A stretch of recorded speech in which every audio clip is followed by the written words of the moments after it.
Twilight's World. Written by Groucho Pony. Read by no one and nobody.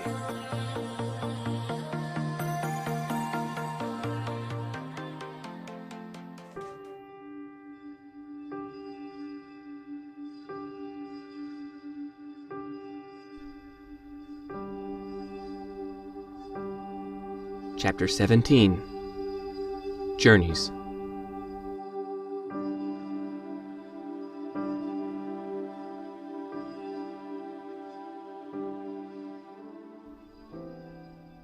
It was still quite dark when Mike awoke. Opening his eyes to the new day, he wondered why he felt so charged up when it was still fully dark out. A glance at his alarm clock showed that it was only 5:47 a.m. Mike realized that the sun wouldn't be up for another 2 or 3 hours yet. Oh, great. I finally get my vacation days, and my body suddenly decides that it doesn't want to sleep in? Grumbling about the injustice of it all, Mike turned over onto his other side, away from the glow of the alarm clock, and played dead, hoping that he would be able to fall back asleep. His hopes were in vain, however, as various thoughts and ideas began to obtrude upon his consciousness. For the most part, they were thoughts of Twilight. Fighting his own thoughts like a sumo wrestler, Mike struggled to subdue and banish them. Empty my mind, don't think. Don't think. Twilight leaned against me during the movie. A sudden memory came of feeling her weight against his side.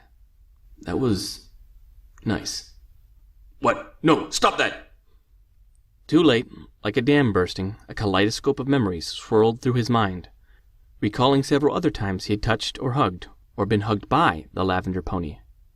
Groaning, Mike flipped over onto his back and opened his eyes, staring upwards into the darkness. Twilight, he sighed, unaware that he had a silly grin on his face. As Mike lay there, he began to catalog what he knew about his alien guest.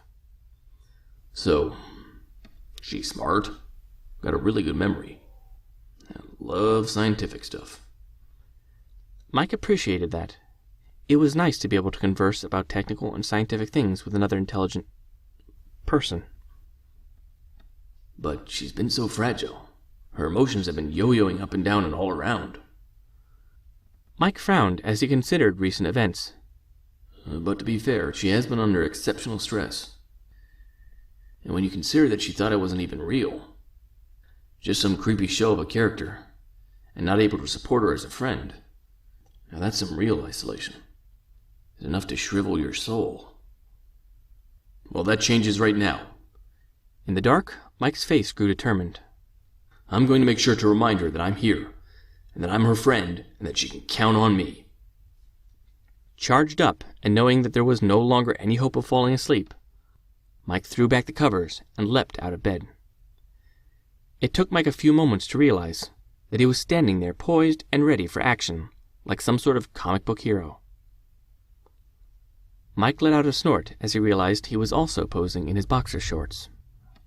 I wonder how that happened, he thought in wry amusement. But wow, do I ever feel good right now. In fact, I haven't felt this good in years. After puzzling over that fact for a few moments, Mike came to a realization. This must have been from that Earth Pony massage Twilight gave me. I'll have to find a really nice way to thank her. Mike threw on his bathrobe and exited the room, making his way to the bathroom to take care of business and for a quick shower. As he stepped out into the hallway, he noticed a light coming from Twilight's room. Curious, he moved silently down the hall. Tapping lightly on the door jamb, Mike eased the door open a bit and stuck his head in to see what was keeping Twilight engaged so early in the morning. What he saw was Twilight, sprawled out on top of the covers, asleep with an open book lying across her snout. Mike couldn't help but smile. It was obvious that she had been reading the book until exhaustion had taken her unawares. Mike's smile faded as he noticed a shiver race across Twilight's flanks. Turning away from Twilight's room, Mike opened up the linen closet which was adjacent to her door and extracted a spare duvet cover. Walking softly into Twilight's room, Mike placed the duvet over her shivering body. Next, he lifted the book off of Twilight's face and placed it upon the tiny table beside her bed. Mike was about to exit the room when a strange impulse took hold. Without taking the least bit of time to think about what he was doing, Mike suddenly leaned over Twilight's sleeping form, wanting to kiss her on the forehead. Her horn seemed to be in the way, however, so he settled for a gentle kiss on the tip of her horn. Twilight's only reaction was a distinct fore and aft wiggle to her ears and a slight murmur, as though she were trying to say something. What did I just do? Mike asked himself, confused at his own behavior. Where did that come from? Did I just kiss a pony? Mike stood over Twilight, frozen in astonishment, as a whirlwind of confusing thoughts swept through his mind. No, not a pony, but a rather sweet girl. She happens to look different, and is having more than her fair share of trouble. Looking back upon the sleeping alicorn, Mike smiled again as he turned off the lights and closed her door. Sweet dreams, Twilight, Mike whispered. Once more out in the darkened hallway, illuminated only by a battery-powered closet light, Mike blinked in astonishment as he eyed his empty linen closet.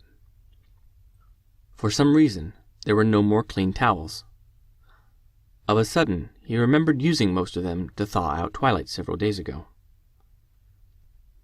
Faced with an unanticipated chore, Mike sighed and entered the bathroom. Besides picking up the laundry hamper, there was another, more urgent reason why he needed to be in there. In short order, Mike exited the bathroom, carrying a laundry hamper, which happened to be overflowing with soiled towels, and made his way down to the basement. His shower would have to wait until he did some laundry. Mike set about charging his washing machine with a load of towels. A measure of detergent and a few button presses later was sufficient to start the wash and free up Mike to consider his next task. Mike hated getting up early, but on those rare occasions such as this one, where he was up anyway, he had to admit that it felt liberating to get all his chores completed and out of the way at the start of the day. Today, however, he felt uncharacteristically charged up and eager to get started on something else. Mike considered his options. He could make himself breakfast, but no, he wanted to wait for Twilight so they could enjoy it together. She was up half the night reading. It might be a good 3 to 4 hours before she's ready to get up. Mike's thoughts towards the sleeping pony were charitable. So perhaps a cup of coffee will hold me until then. 5 minutes later, still in his bathrobe, Mike was seated in front of his computer with a steaming cup of coffee in his hand. Let's see. I will need to plan up tonight's supper, and I want to try a couple of those fancy vegetarian dishes we found on the web. Mike soon lost himself to his work, selecting recipes, listing out the steps and ingredients required to prepare them, noting their cooking times and the required oven temperatures. Slowly, he began to work out a plan for the day's feast. Over the next 2 hours, Mike grew absorbed into his work, planning out 2 separate feasts, one for Christmas Eve and the other for Christmas Day. Even the interruption of putting the first load of laundry into the dryer and starting off a second load of towels in the washer was an inconsequential distraction. Mike hummed a pleasant Christmas melody as he resumed his planning, having remembered a conversation in which Twilight had expressed an interest in cookies. It never occurred to Mike to question his motives for putting out so much effort into planning these feasts. It was Christmas Eve, after all, and wasn't that enough reason to feel excited? Twilight was seated on a lone hillock, part of a tiny meadow filled with grass and flowers. She eyed the passing scenery as her small meadow floated through space. Occasionally, other meadows would float by, sometimes with one of her friends standing on them. One such meadow came relatively close, bearing a happy Pinky hopping around, smelling the meadow flowers before eating them. Pinky! Twilight called out, I hope to see you at the picnic later today. You'll be there, won't you? Silly Twilight, the picnic was yesterday. Pinkie called back. Since nobody showed up, I ate all the cupcakes I brought. No sense in letting them go to waste. What are you two talking about? Demanded Rarity. Her own meadow had been floating past both Twilight and Pinkie. She looked up briefly from her sewing machine. The picnic is tomorrow, which is a good thing, since I couldn't possibly make it today. What with all these orders I have to fill? You've got nothing to worry about, Rarity. I'll help you with whatever you need, replied Spike, who sat at Rarity's side. His eyes glazed over while wearing a fatuous expression. No, it isn't. It's next Monday! Shouted Rainbow Dash, her voice dropping in pitch as her meadow shot past all the others at high speed. The Doppler effect distorting her voice as her meadow receded quickly into the distance. Applejack merely looked sadly upon all her friends, who for some reason didn't know the right time even when it bucked them in the face. She, of course, was right on time, and her picnic was just about to start. Applejack's floating meadow sported a lovely apple tree, under which she had spread out a red and white checkered blanket. I'm so sorry, Twilight. Fluttershy spoke softly, trying to hide behind her pink locks, even as her meadow scooted by overhead. I wasn't told about any picnic. I don't know what it is. I'm so sorry I didn't know. Twilight just stood there on her hillock, listening to her friends argue, even as they drifted farther and farther away from her, and from each other. Eventually, Twilight realized that all her friends were nearly gone from her sight. They left me. She whispered to herself. Please, come back! Every pony, don't leave me! She shouted out to her vanishing friends. The sound of a freshening breeze, rustling the meadow flowers, was her only reply. Twilight dropped down to the ground and began to weep. Even as she hid her face under her hooves, a bitter swirl of cold air descended upon the meadow, leaving Twilight shivering. The meadow began to turn white as it slowly succumbed to the creeping frost moving in from its outer edges. Shivering and huddled down upon the whitening grasses, Twilight barely noticed the sound of hoofsteps approaching. While still weeping piteously to herself, she felt a warm shroud being laid over her. Comforting warmth enfolded her, spreading out from her barrel, down her flanks, and up through her withers and neck, slowly banishing the freezing cold. Still weeping for some reason she could no longer remember, Twilight refused to open her eyes. No, I can't open my eyes. They'll see me. Though who it was she was hiding from escaped her. Twilight continued to huddle under the safety of her blanket, when unexpectedly there came a sensation like a surge of warmth and affection through her horn. Suddenly, Twilight was a foal again. After falling asleep while studying, Shining would always pick her up and carry her to her room. As he picked her up, she'd be groggily half awake, but mostly not, and after tucking her into her bed, Shining would kiss her horn. Just like now, and it was the best feeling in the world. Big brother? She murmured from beneath her concealing shroud. Sweet dreams, Twilight, spoke a voice out of the enfolding darkness. Somehow she knew that voice, but couldn't quite remember who it belonged to. Mike? Are you my big brother? Twilight wondered briefly. No matter, she was warm and loved. Everything was all right, because she knew she wasn't alone anymore. After that, Twilight's dreams did indeed become sweet.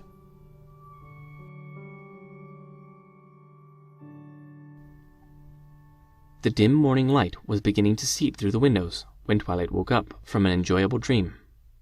She had been lying down on cool green grass, basking under a warm sun, while having an enjoyable picnic with all her friends.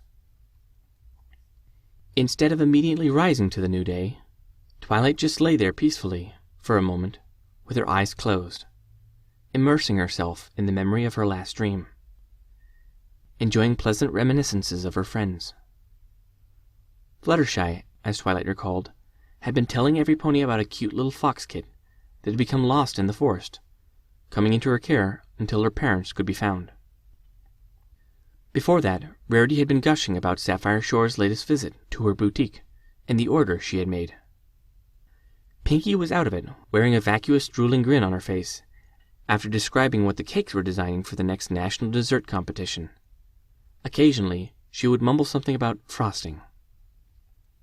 Rainbow Dash and Applejack were there also, sprawled across the picnic blanket, huffing and grunting, taunting each other as they hoof wrestled, though there did not seem to be any reason why they were hoof wrestling. And Mike was seated right beside her, a comforting arm laid upon her withers and across her opposite shoulder, as he chatted amiably with Spike, discussing cookie recipes. Wait, Mike? What's he doing in my dream? Twilight shut up in sudden alarm, barely noticing the blanket that went flying. Having caught herself from that brief start, Twilight reconsidered her thoughts. Well, what's wrong with seeing Mike in my dream? Twilight took herself to task. It was a perfectly lovely picnic, and all my friends were there. So I suppose seeing Mike in my dream means that I consider him to be a friend as well. Somebody who I'd be happy to introduce to the rest of my friends. A memory of Mike's arm across her body flashed through her mind, causing Twilight's internal monologue to halt abruptly. She could feel her face heating up. Several seconds passed as Twilight struggled to come to grips with that memory, even though her thoughts could find no voice to utter themselves. Finally, the dam burst. All right, I admit it. I liked it when he held me like that. Twilight's face glowed brighter now, even as a smile began to take hold. His touch felt good. Soft and warm and very comforting, she remembered. Twilight's head bowed down in embarrassment as she worked her way through those feelings. Touching and nuzzling were actions usually reserved for more intimate friendships. Another memory came, one of her nuzzling Mike's face as he lay on the floor, racked with pain. It suddenly put everything into perspective. I think that's what the dream means. Mike's not just a friend, he's a close friend. Though I barely know him, Mike's become as true a friend as Spike and the girls are. As if that realization were a trigger, another memory of what she had written in her letter to Princess Celestia the previous evening came to mind. She had called Mike her true friend in that letter. This in turn brought back recollections of what she had discovered about Mike and about this universe she found herself in. Suddenly, Twilight felt an excitement building within her. There were so many things to do and see and read. A world lay before her to investigate. New spells waited patiently for her to craft them. She needed to begin her search for a way home. There was something to organize. Her excitement began to rise exponentially. And she had a new friend who would help her in her impossible task. Twilight's excitement broke all boundaries and now filled her entire being. Bouncing on the bed, Twilight shouted out an exuberant, Yes! Yes! She repeated for good measure. Suddenly aware that she was bouncing on the bed and screaming her head off, Twilight caught herself in mid-bounce. Her face was flushed with embarrassment, though her ears were still fully perked forward as she lowered her head and whispered to herself, in a soft voice, Yes. Jumping down from the bed, Twilight levitated her notebook and pen and began working on a schedule for the day. No, that's too ambitious. I don't have enough information right now. Perhaps the task list will do for now. Twilight flipped to a new page and began writing down her first task. Investigate arrival. Twilight's stomach chose that moment to growl. Guess I was wrong. Twilight giggled as she scribbled in a new task. Finding Mike and having breakfast is my first task. As she turned her attention to the bed, to make the sheets, Twilight's jaw dropped in astonishment. She could see that, apart from being slightly mussed and having a pillow out of place, the bed appeared not to have been slept in. Looking about for an explanation, she saw a large, thick, and very rumpled blanket, hanging precariously on the end of the bed. I'm almost certain that that blanket wasn't there when I entered the room last night. Where did it come from? Twilight lit up her horn, briefly invoking a memory recall spell. It allowed her to recall her memory of a given time with perfect clarity. Sure enough, that blanket had not been present when she had entered the room the previous evening. Mike must have come in to check up on me. He saw that I had fallen asleep and threw a blanket over me. That was very thoughtful of him, she observed, a smile encroaching on her face. Her horn lit up as she simultaneously fluffed the pillow, smoothed the bedsheets, and folded away the extra blanket. Twilight hurried through her morning routine, eager to find Mike and start the day and begin her investigation. She soon found herself downstairs, looking about for Mike. A quick look into the kitchen, the living room, and even the dining room failed to reveal Mike. Maybe he's still asleep. I have no reason to assume that he stayed awake after throwing that blanket over me. With that thought, Twilight made her way upstairs again and checked Mike's bedroom. Well, he was here, came her exasperated thought as she observed the rumpled and thrown back blankets and sheets on Mike's bed. Mike is a slob. Twilight's eyes narrowed in annoyance as she used her magic to remake Mike's bed. Still, it made her happy to return a small favor to her host. Having accomplished her small deed, Twilight was once again left with the question of Mike's whereabouts. Now where could he be? She pondered as she came down the stairs for the second time that morning.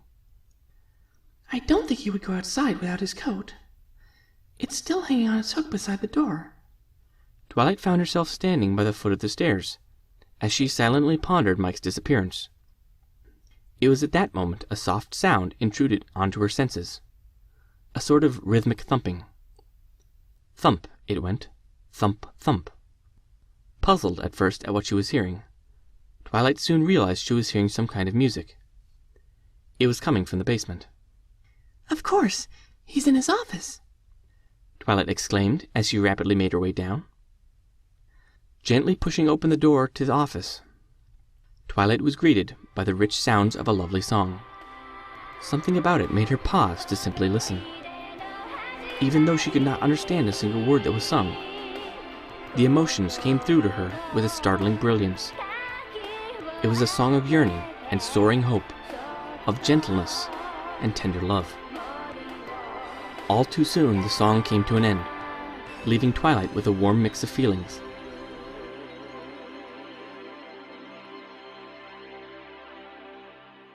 Before she could recover and announce her arrival to Mike, another song started playing. Different from the first song, this one began with a rich orchestral sound incorporated into a strong, slow beat. Soon, a strong voice, clearly female, began to sing.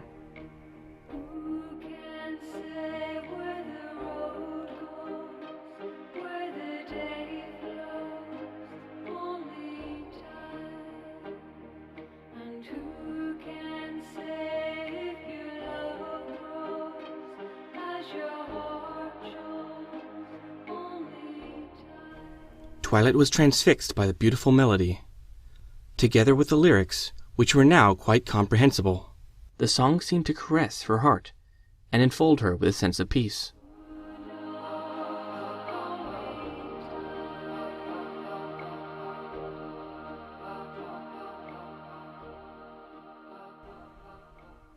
As the song drew to a close, Twilight let out a breath of air, as if she was letting go of all her worries.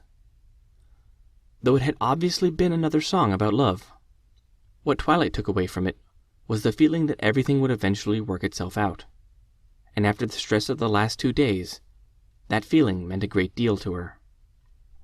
The next song began its prelude as Twilight silently moved up to a position right beside Mike and sat down on the carpeted floor.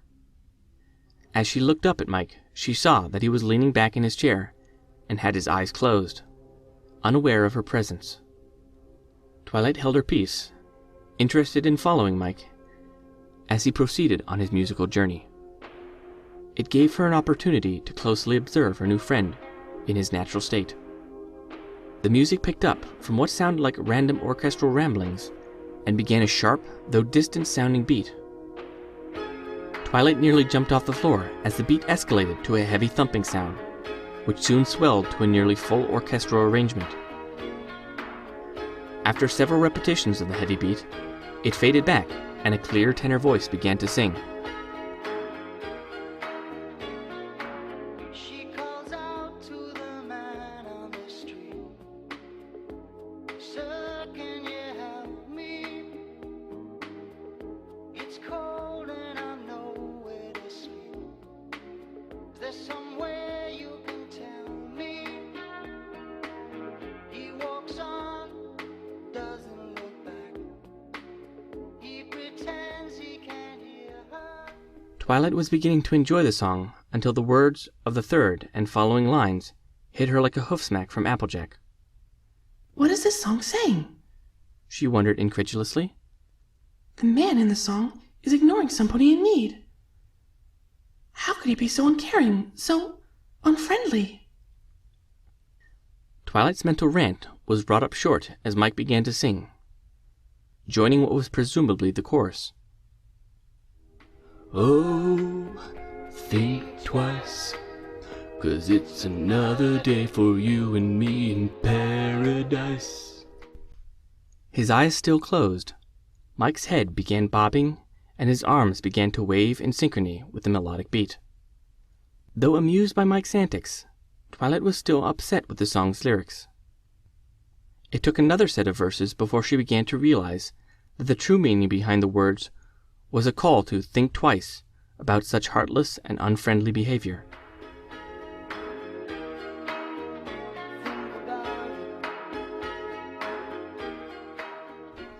Even as the song ended, Twilight was left wondering. Is this common behavior among these humans? Do they really need such a song to remind them to care for each other? It was at this moment that Mike chose to open his eyes. Catching sight of Twilight out of the corner of his eye, he jerked up in his chair and turned towards her. At the same time, he reached over to his mouse and did something with his computer, silencing the music. Twilight, I didn't see you come in. Though at first he called out happily, Mike's face abruptly took on a light flush. How long have you been sitting there? He asked cautiously. Twilight grinned back at Mike. Long enough, Maestro. You saw that, huh? Mike replied sheepishly, while anxiously rubbing a hand along the back of his head. Oh, don't worry, Mike. It was fun watching you enjoying yourself. To tell you the truth, I kind of lose myself to the dancing whenever I'm at any of Pinky's parties. So you didn't think I was weird? Weird? Of course you're weird. You're a pinky beige colored bipedal alien wearing some sort of robe that looks like it was made out of a towel. Mike blinked in astonishment at those words, glancing down at his robe. But before he could formulate any reply, Twilight spoke again. But you're also my friend, and I don't know what would have become of me without you. Getting up off the floor, Twilight took the few steps required to approach Mike. She brought her head over the side of the chair and briefly nuzzled Mike's upper arm. Looking up into his face, she said, You're more than a friend to me, Mike. You're a close friend. I just realized that this morning. Mike appeared to be stunned for a moment before breaking into a wide smile. Thanks. I think that you've become a close friend to me as well. Mike extended his arm out past the chair and stroked her mane down the side of her neck. It was a different sensation for Twilight, but she didn't mind. For some reason, Mike stroked her mane several more times. Twilight did nothing to stop it. As if to cut their bonding moment short, Twilight's stomach suddenly emitted a loud grumble. Before she could react to her uncouth gut, Mike's stomach grumbled in mock reply. Hear that, Twilight? Mike grinned. We really are friends. Our stomachs are already in sync.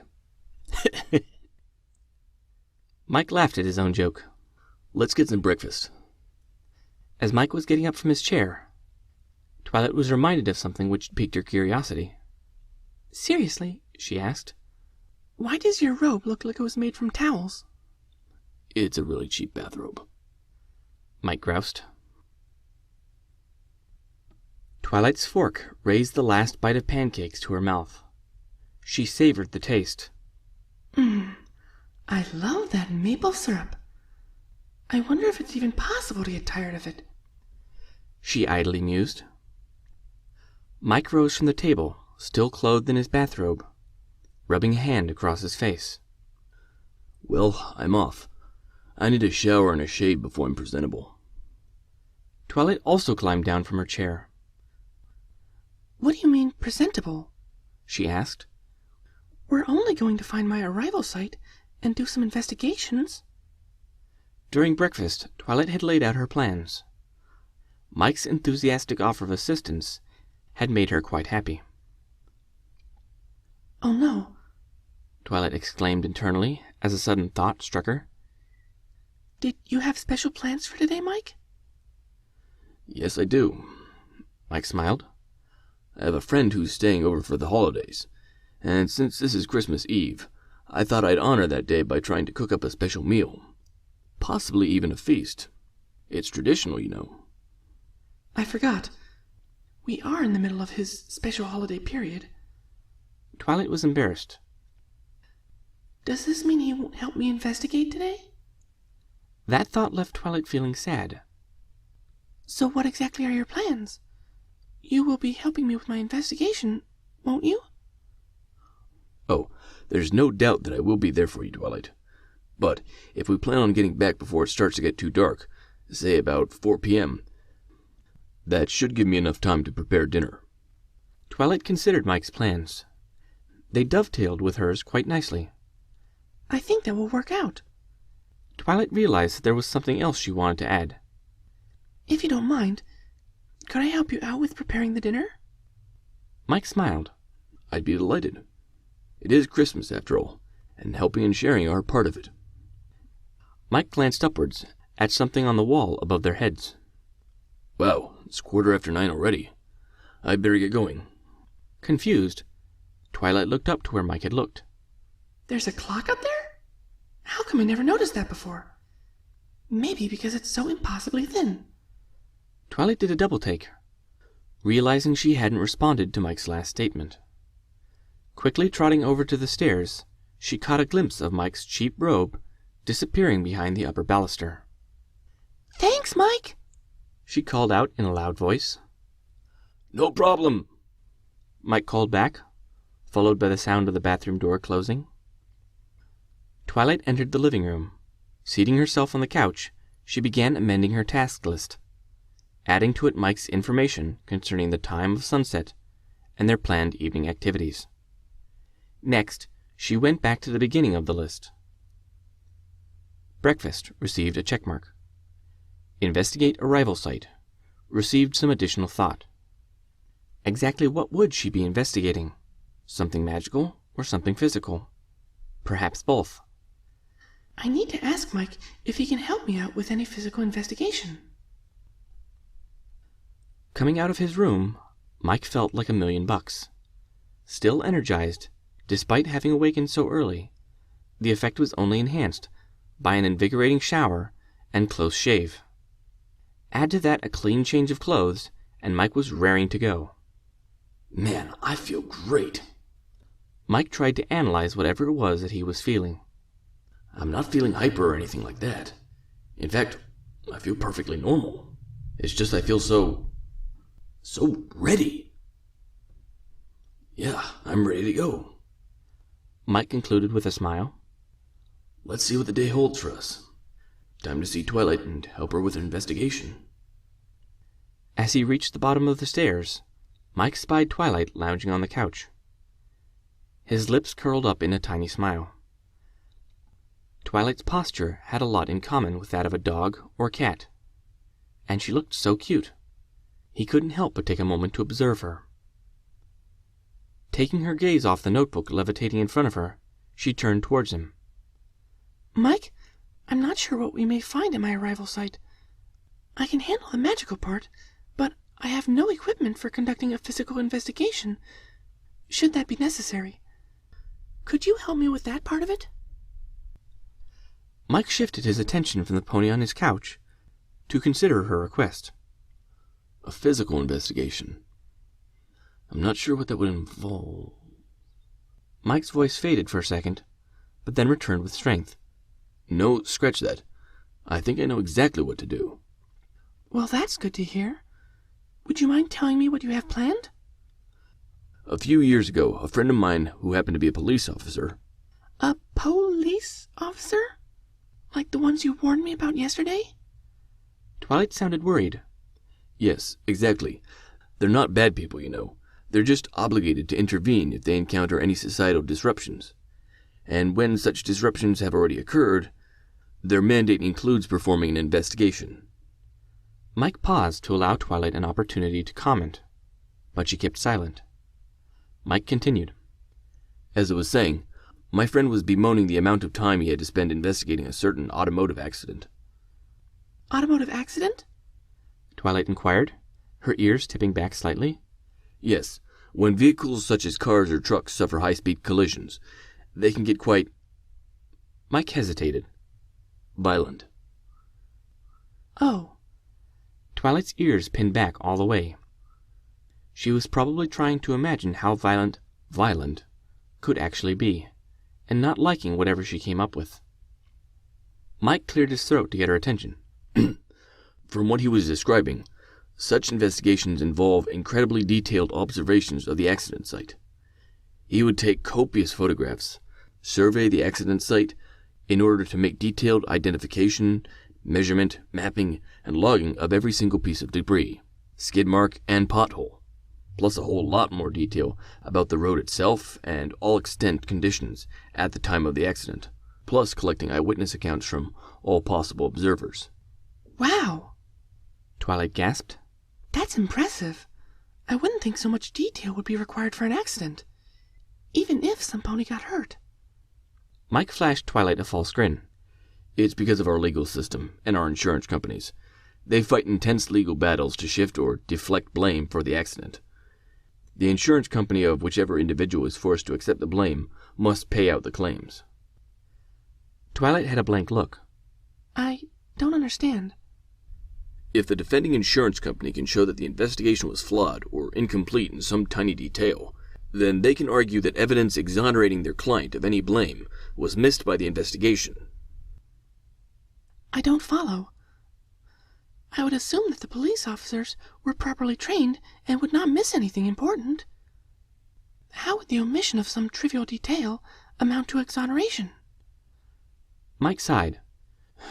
Whoever loses the legal battle now has the option of suing the police for damages resulting from their negligence. Needless to say, that officer's superiors take a dim view of such outcomes. So that's why the police officers' investigations need to be so thorough, Twilight commented. She brightened considerably. Well, I can certainly approve of being thorough. I always took my assignments from Princess Celestia with the utmost seriousness. She's missing the point, Mike reflected ruefully. But the fact that our legal system is a mess isn't really her problem. Rest assured, Mike, I'm taking this investigation seriously. So, why are we discussing your police and their investigations? However thorough they may be. Suddenly, Mike felt exposed, as if the current conversation was his fault. Well, perhaps he did have some part in that. Focus, Mike. You want to help Twilight. Mike caught a moment to gather his thoughts by clearing his throat. The reason I brought up police investigation procedures is because I thought I could emulate them. First, you take lots of photographs to capture the overall scene and relative placement of everything, and then you follow up by measuring, bagging, and tagging everything you find at the scene. Mike finished proudly. Did I start talking like a CSI? Mike felt slightly embarrassed. I've been watching too many cop shows. Twilight's ears perked up again. I'm not sure what you mean by bagging and tagging, but the photographs and measurements aren't a bad idea at all. I like it. Mike exited the house after Twilight, turning to close the door. Mike made quite a sight. Fully prepared for a lengthy stay in the wintry outdoors, he had on a pair of black ski pants underneath his navy ski jacket. Perched upon his head was a red and white maple leaf toque, very Canadian, and upon his feet a heavy pair of olive-colored winter boots that had yellow trim. Completing his uncomplimentary ensemble was a strap running diagonally across his torso, supporting a dark green camera tote down by his waist. In hand, Mike gripped a dark gray backpack. Neatly collapsed and webbed to its top was Mike's camera tripod. Protruding from a side pocket of said backpack was a large stainless steel thermos. Strapped in on the other side, a small hatchet. A pocket above that held a GPS. A pair of insulated work gloves, colored a bright safety yellow, dangled below, held fast by a quick-release hook. Hidden within the bulging knapsack's interior was an assortment of items, such as fresh notepads, pens, pencils, 2 types of tape measure, a box of freezer bags, a utility knife, a small blanket, and most important of all, a second thermos, and enough sandwiches for a small picnic. Mike hadn't noticed any complaints from Twilight, as he took the time to assemble the contents of his backpack. Since it was towards the investigation, it was all good. But now that they were finally on the move, she seemed to have acquired a measure of impatience. Come on, Mike. It's well past 10. We have to find my arrival site. Why the sudden urgency, Twilight? You yourself reminded me how short the days are. I just hope that we have some time for a reasonable investigation before we are forced to return. Twilight's ears pinned themselves back as she wore a pained expression. Trust me, Mike. You don't want to walk on the ice in the dark. Walking on it in the daylight will be bad enough. She plans to walk all the way? Was Mike's surprised thought. Why don't you fly? Twilight dipped her head apologetically. Well, I could fly, but that would leave you behind, and I'm no Rainbow Dash to try hovering all the way while you're walking. That would be really exhausting, so I guess we're both walking.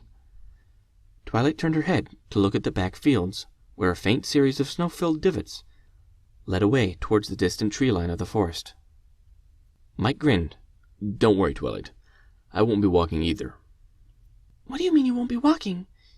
You certainly can't fly. Twilight's voice faded abruptly as her ears twitched upright and her tail flicked. I won't be walking because I plan to be riding my snowmobile. Mike approached his garage and entered through the side door. Dropping his backpack just inside the door, Mike only needed a few steps to reach the main door. One mighty heave later, and it was open, allowing the overcast daylight to suffuse the interior of the garage. Twilight trotted in front of the opening and glanced curiously at the interior. The building was, in essence, a double garage, with extended-length vehicle bays. At present, Mike's truck occupied one side, while his snowmobile occupied the other side, hidden under a dusty tarp. Approaching the snow vehicle, Mike grabbed the front edge of the tarp and whipped it off. Is that it? Your snowmobile? Twilight asked, cautiously sounding out the word. I'm surprised I never took notice of it before. What exactly does it do? Wait, you said you would be riding it, so it has to be some sort of vehicle. Twilight moved up to inspect it closely. That's exactly right, Twilight. Mike stated, while busy hooking a pair of elastic tie-down straps over his backpack, securing it to the machine's cargo rack. Seating himself on the machine, Mike called out a warning to Twilight. Watch yourself. I'm going to start it up now, and it's a little loud. Wait! Twilight exclaimed, interrupting Mike's plans. You're not wearing a helmet.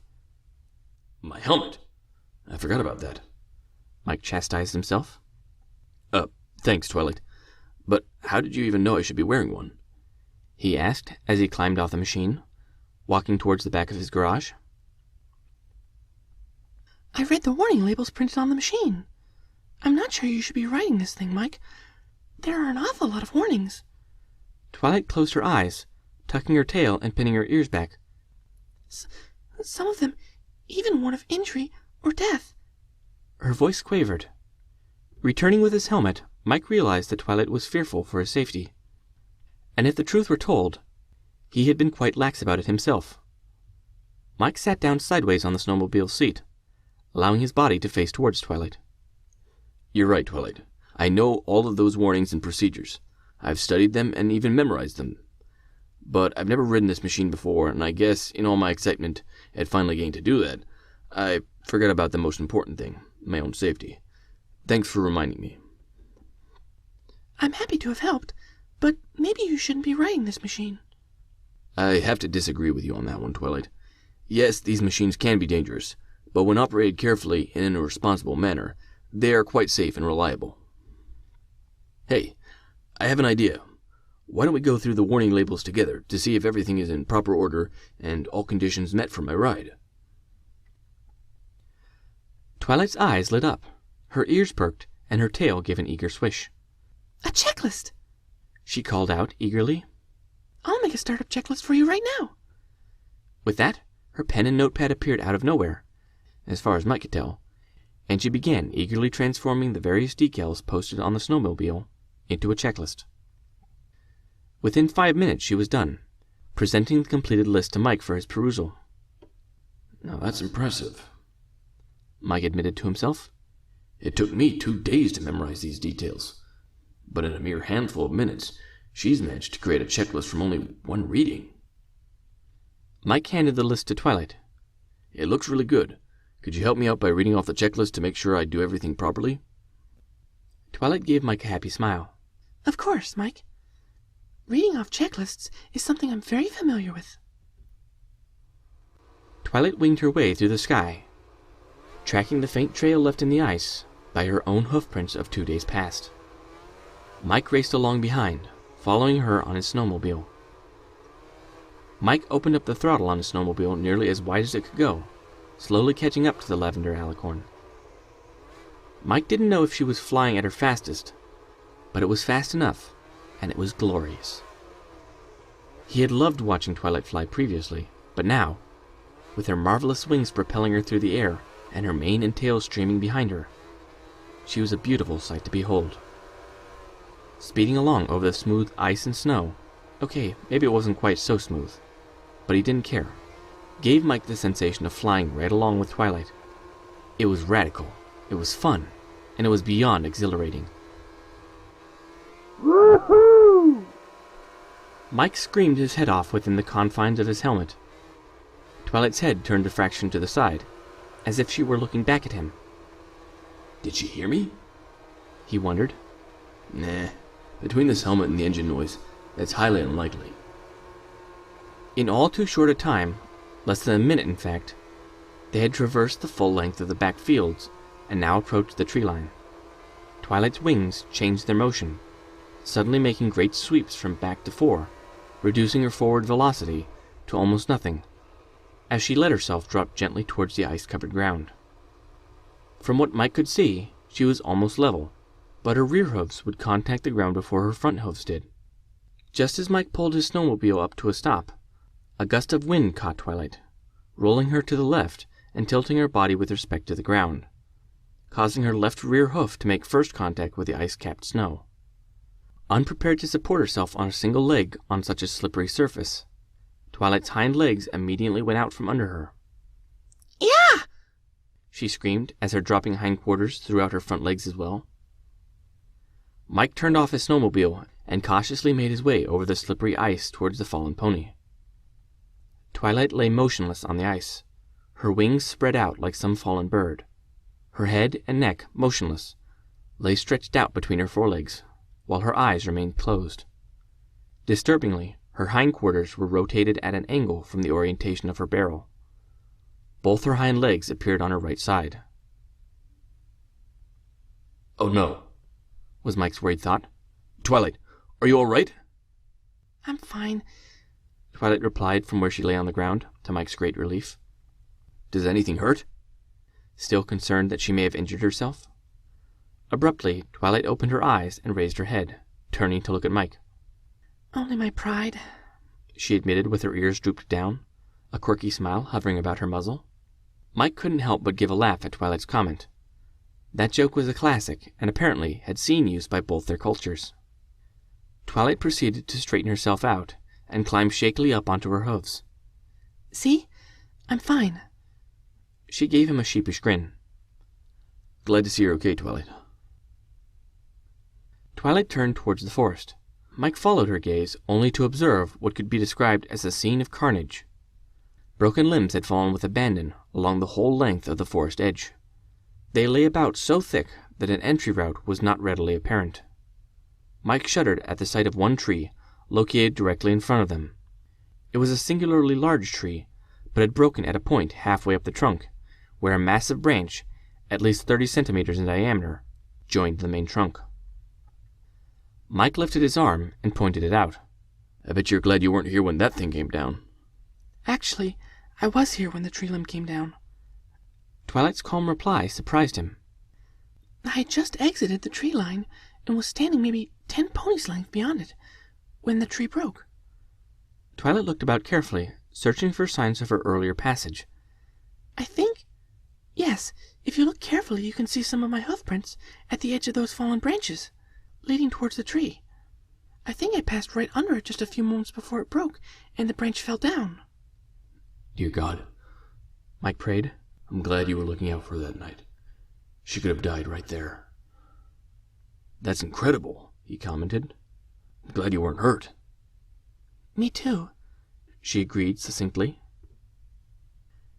At that moment, the sun broke through the clouds for the first time in several days. Immediately, the ice-shrouded trees began to sparkle. No, under the full brightness of the winter sun, the trees shone with an outstanding brilliance.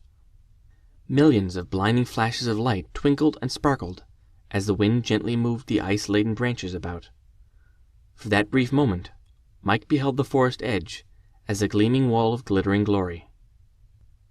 Standing as close as he was, Mike could hear Twilight breathe a sharp intake of air. It's beautiful, she murmured. Silently, Mike agreed with her.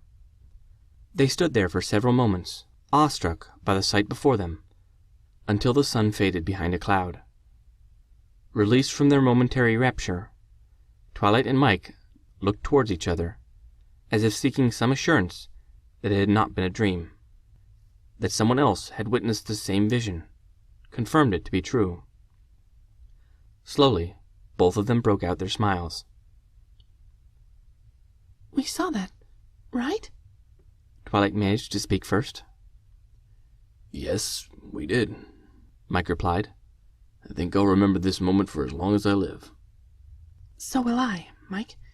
It's hard to believe that something so deadly, that freezing rain that nearly killed me, could leave behind such incredible beauty. Even the widespread destruction it caused is something I find to be quite awesome. Hoping for a repeat of the experience, Mike cast a quick glance upwards, observing the overcast sky. Here and there in the distance, he could see a few breaks in the clouds. Let's hope we get some more sunshine like that today. I'd love to take a... Shoot! I forgot to take a photo! Mike palmed a fist in frustration. Maybe later, Mike, Twilight consoled him. Right now, we need to get going, and I don't think I'll be able to fly in that forest. Turning back to the forest, Twilight cocked an ear towards him. Are you able to ride your snow machine in there? Maybe, Mike answered. But I'd rather not try. There's a good chance it would get trapped by those close-growing trees, or caught in some hidden terrain feature. No, it looks as if I'm walking from here. Upon hearing this, Twilight gave a nod of her head, and began walking cautiously towards the forest. Putting actions to his words, Mike made his way back to his snowmobile. After removing his backpack from the cargo rack, he tried to put it on. Immediately, he noticed the hip strap would not close. What the... Mike muttered to himself, looking down at the harness. Shoot, I forgot to allow the straps for my winter clothes. It only took Mike a moment to make the appropriate adjustments and re-don his backpack. After completing the task of fitting it properly, Mike looked up. Twilight was nowhere to be found. Mike felt a pang in his chest. Did she go on ahead without me? I thought we were friends.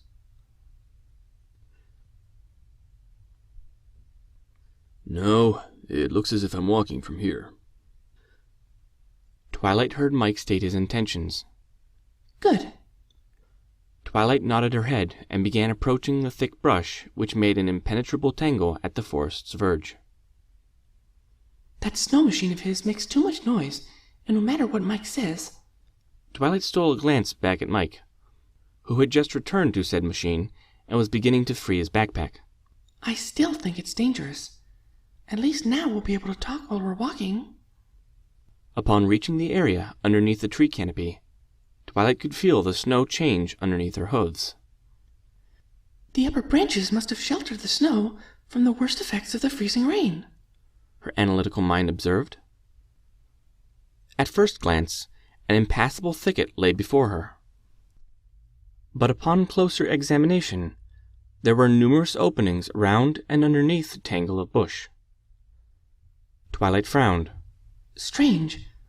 I don't remember encountering all these bushes the first time I was here. The bushes represented a minor mystery.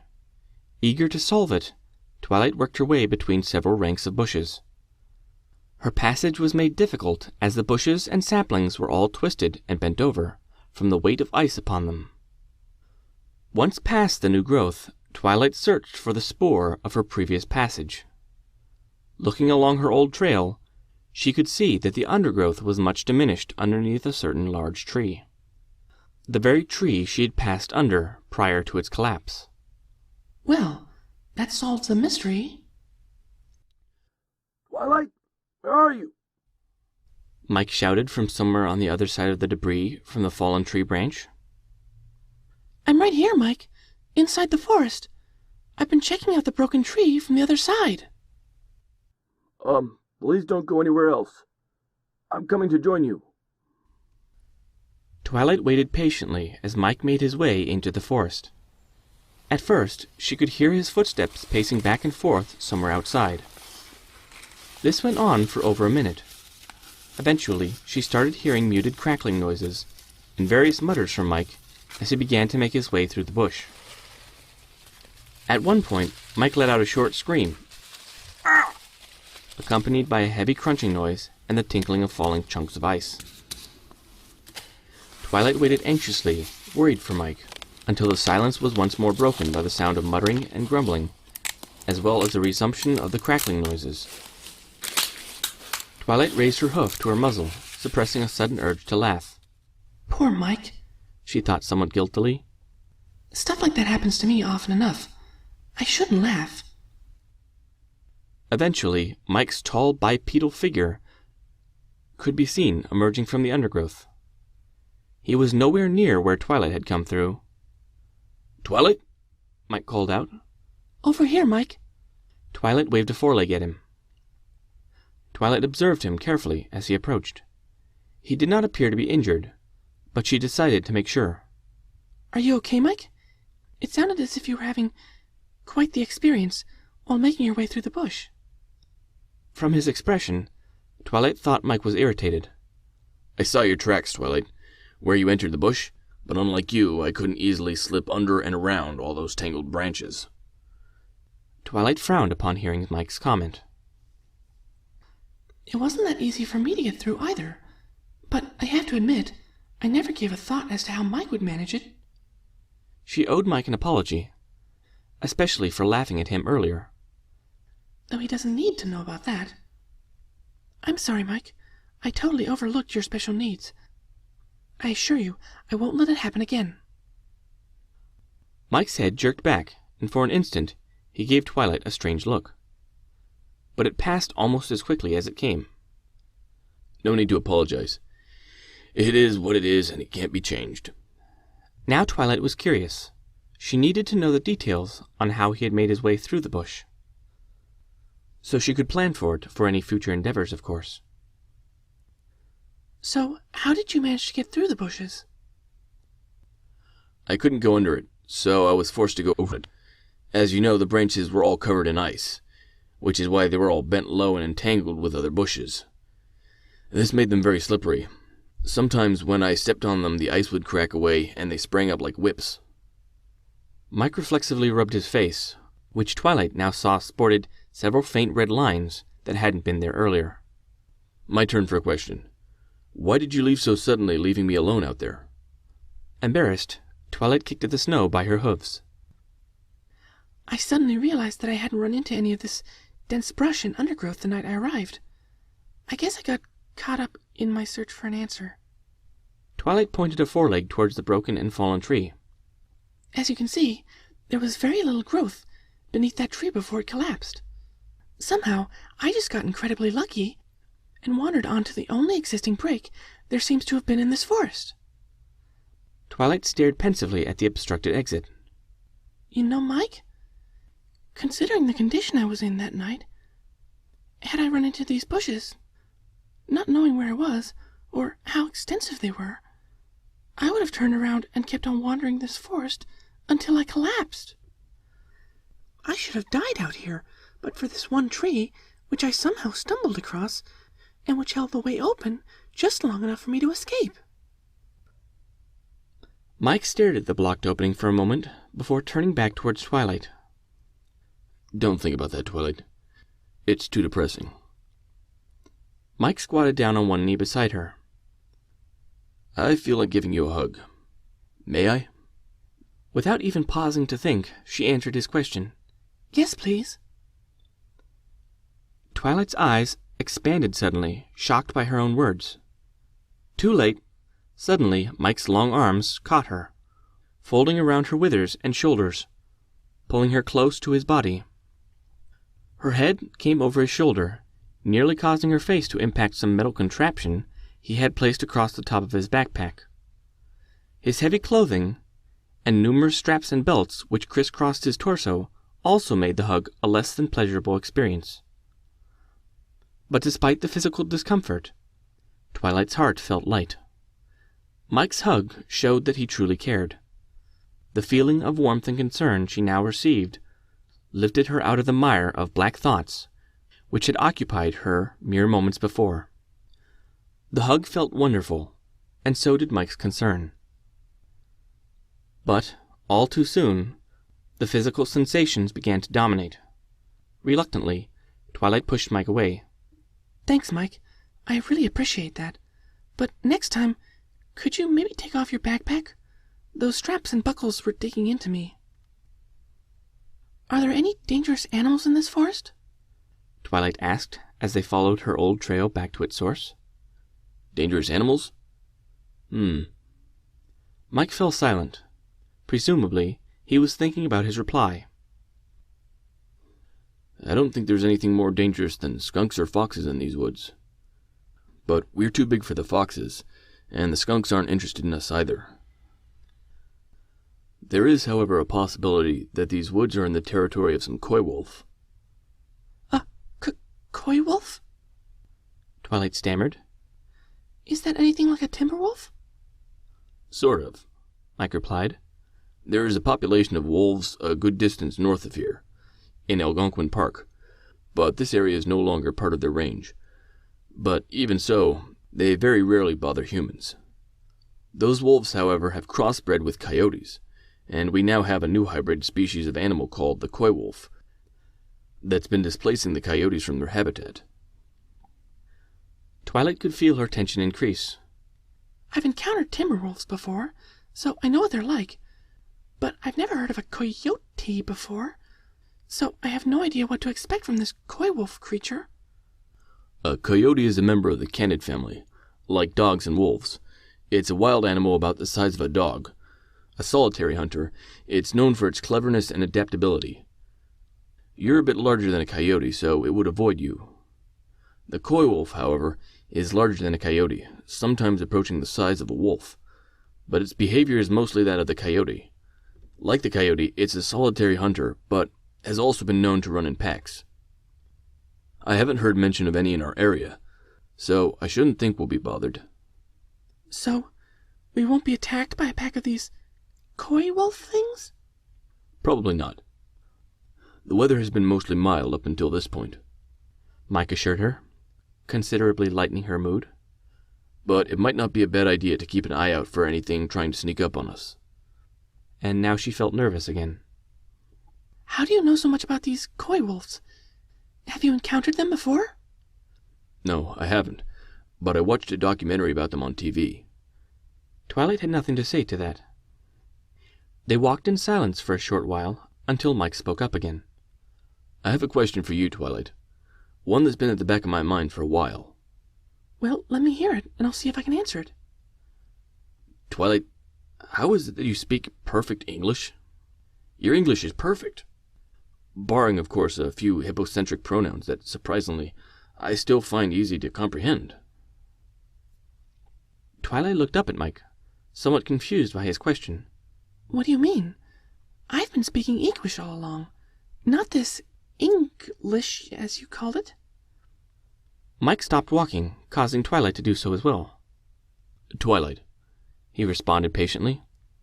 Among humans, language is an enormous barrier.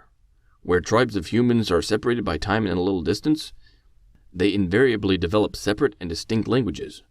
For example, parlez-vous français? Je serais surpris si vous pouviez. Twilight felt a deep surprise at hearing Mike's words. That was French, I think. Before she could respond, Mike spoke again. Вы говорите по-украински? Я войрнени и что вы не знаете. Again, Mike had surprised Twilight.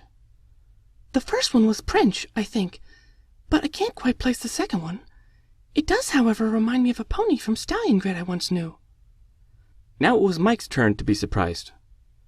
You astonish me, Twilight. I introduced 2 other languages, and you identify them as having a pony equivalent. This only deepens the mystery. Well, your knowledge of 2 other languages is certainly impressive, but I fail to see how that makes a mystery. Well, that's exactly my point. Do you speak French, Twilight? Did you understand what I said? Well, no. Twilight grew embarrassed that she had let her language skills remain undeveloped. Her French, Did he say French with an F? remained rudimentary at best. So, you understand how 2 persons would be unable to communicate if they didn't speak the same language. Think about how that should apply to us. And suddenly, Twilight understood what Mike's question was about. We are 2 different species, coming from 2 different universes. 2 isolated cultures. How could I have missed this? It's statistically impossible for 2 isolated cultures to develop the same identical language. Twilight exclaimed, making sure to put emphasis on the word impossible. Sure, there may be a hoofful of root words driven by biological commonalities, but that's about all one could expect. In our case, we don't even have that much. That's exactly what I'm talking about. Mike exclaimed excitedly. How is such a thing even possible? Mike's question stated Twilight's own thoughts. She could almost feel a deep mystery swirling around her. I don't know, Mike. I've only just now come to realize this, and I'm at a total loss. Twilight gasped suddenly. It's not just our spoken language, Mike, but the written form as well. I can read your books as easily as if they were printed in Equestria. They both stared at each other for a moment. There was nothing more to be said, so they both turned to resume their journey. Walking in silence, they meditated on the coincidence of their common tongue. Twilight was deep in thought, following Mike's lead along the trail, when she was interrupted by his voice breaking the silence. Isolation. Startled out of her own thoughts, she wasn't sure what he had said. Sorry, what was that? Mike had stopped again, as if walking and speaking concurrently was a difficult task. Isolation. You said it yourself, that it is statistically impossible for 2 isolated cultures to develop the same language. Would this not mean that our 2 cultures, our universes even, are not isolated from each other? Mike's proposed solution did not sit too well with Twilight. That's ridiculous. Surely we would know if our 2 worlds were in contact with each other. Maybe, Mike replied. And then again, maybe not.